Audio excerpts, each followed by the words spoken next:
Cover Up, Chapter 6. Flag on the Play.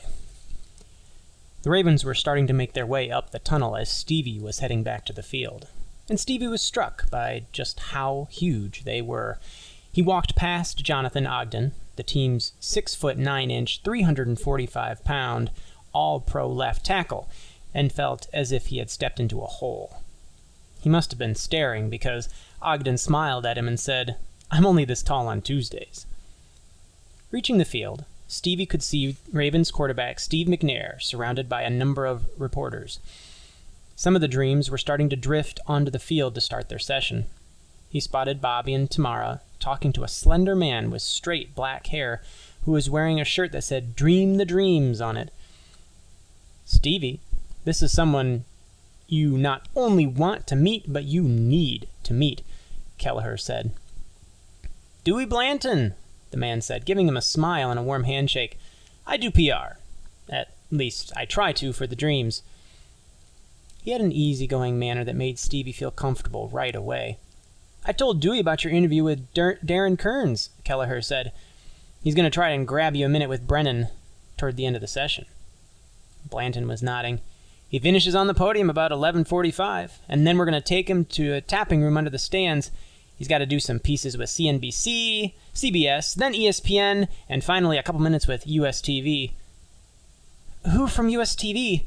Stevie asked, realizing he sounded semi-panicked when he asked. "Easy, Stevie," Kelleher said. "It's them, but it'll be brief. If you just walk with me to the back to the room when he finishes all that, I'll get you a minute with him," Blanton said. Stevie really didn't want to see Susan Carroll and her new favorite dude in action.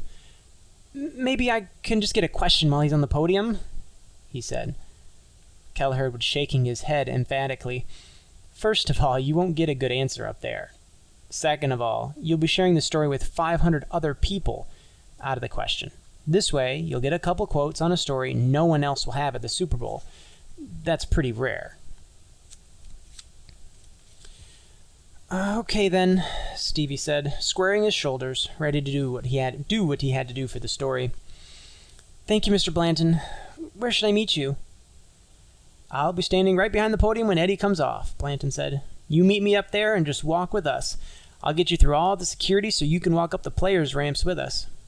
Gotta run. See you later." Stevie turned to Bobby.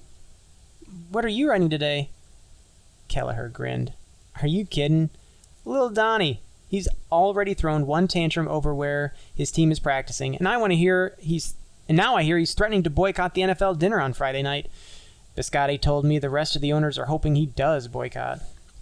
Steve Biscotti was the Ravens' owner. Stevie had read a couple stories the previous week about how he was the anti-Meeker, equally rich but without the attitude. Meeker was known for demanding that everyone who worked for him call him Mr. Meeker. Bisciotti was Steve to everyone. The contrast made for a great story. Stevie spent most of the next hour wandering around, listening to various members of the Dreams talking about how much respect they had for the Ravens. He listened to Coach Skylar Kaplow for a minute, but gave up when Kaplow said his team would win the game on Sunday, if it's the Lord's will. Kaplow was extremely religious and was frequently seen crossing himself on the sidelines before big plays. He was a great coach, but the gesture really bugged Stevie's dad. Every time he saw it, Bill Thomas would say, "For crying out loud, Kaplow, if God is watching this game, he should be fired." Shortly before 11:45, he wandered toward the back of Eddie Brennan's podium, only to find the inevitable security guard blocking the entrance to the roped-off area behind the podium. Just as inevitably, the guard stepped aside when he saw the CBS credential dangling from his neck. Stevie still didn't like that TV had such power, but he had to concede that he could get pretty used to wielding that power pretty quickly. Dewey Blanton was waiting at the podium stairs with several more security guards and a gaggle of people wearing various TV credentials. Susan Carroll and Whitsitt were nowhere in sight.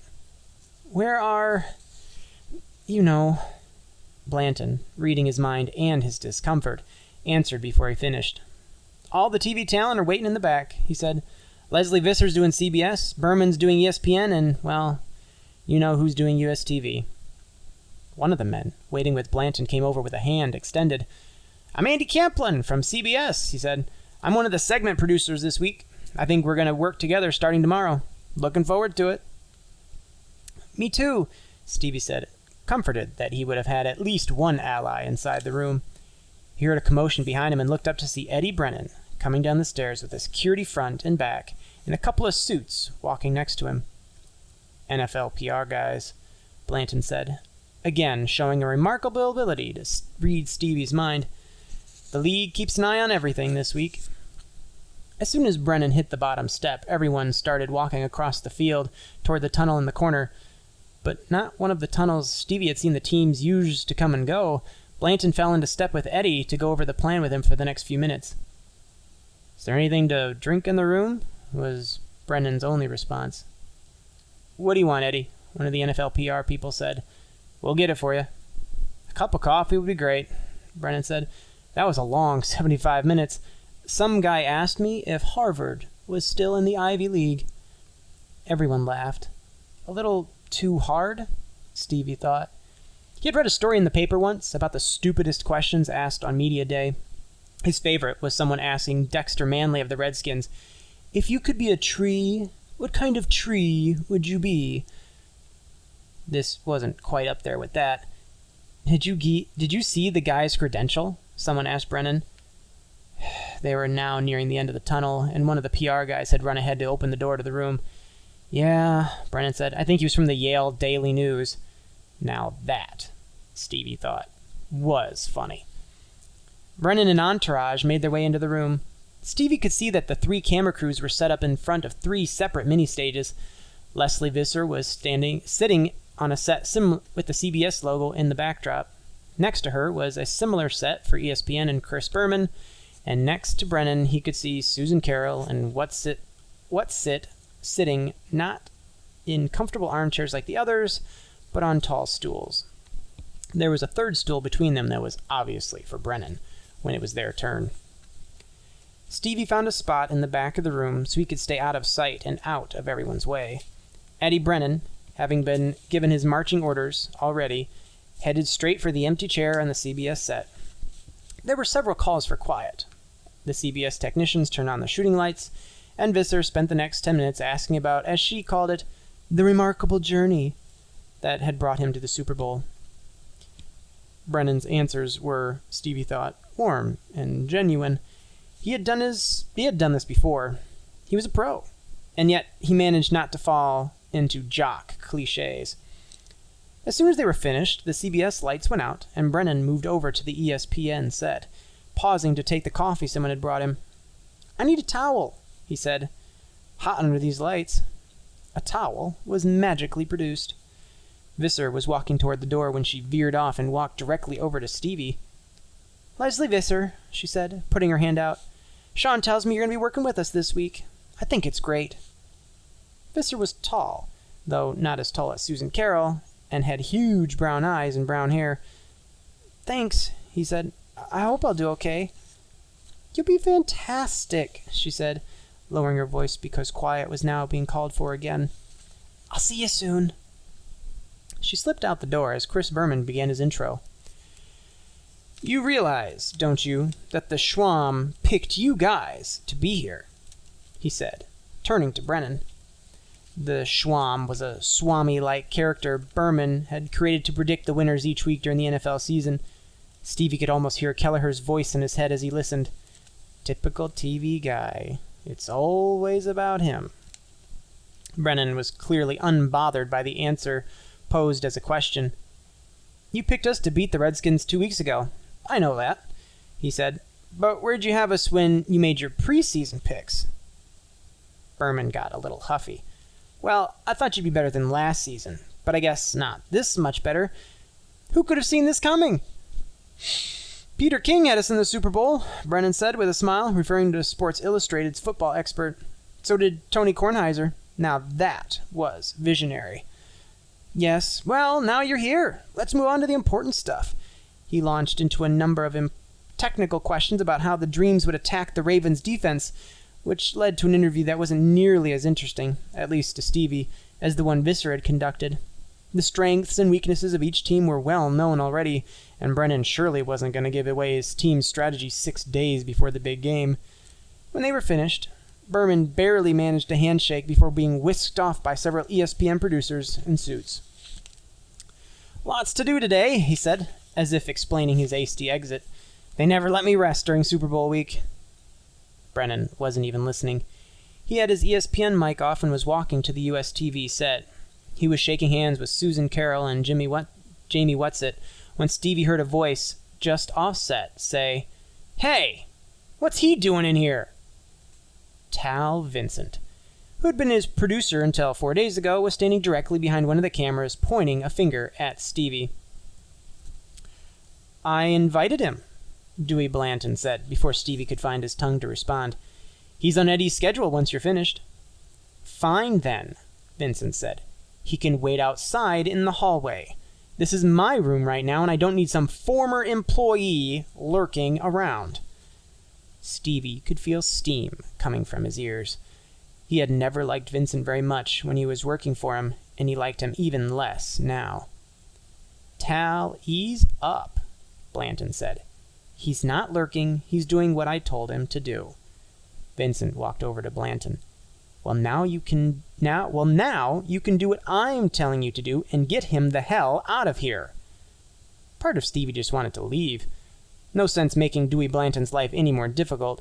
Part of him wanted to slug Tal Vincent, and part of him was waiting for Susan Carroll to say something in his defense. It wasn't Susan Carroll who spoke up, though. It was Eddie Brennan. "Hey, pal, tell you what. If the kid goes, I'll go too," he said, setting the US TV microphone down on his stool. "The league asked us to cooperate with all the media, and I'm willing to do it. But I know what you guys did to him last week, and I'm not going to stand here and watch you bully a 14-year-old kid." "Look, Eddie, we're just trying to do our jobs here," and Brennan cut him off. "Your choice. You want me to do this interview? Then the kid stays. I'm fine either way."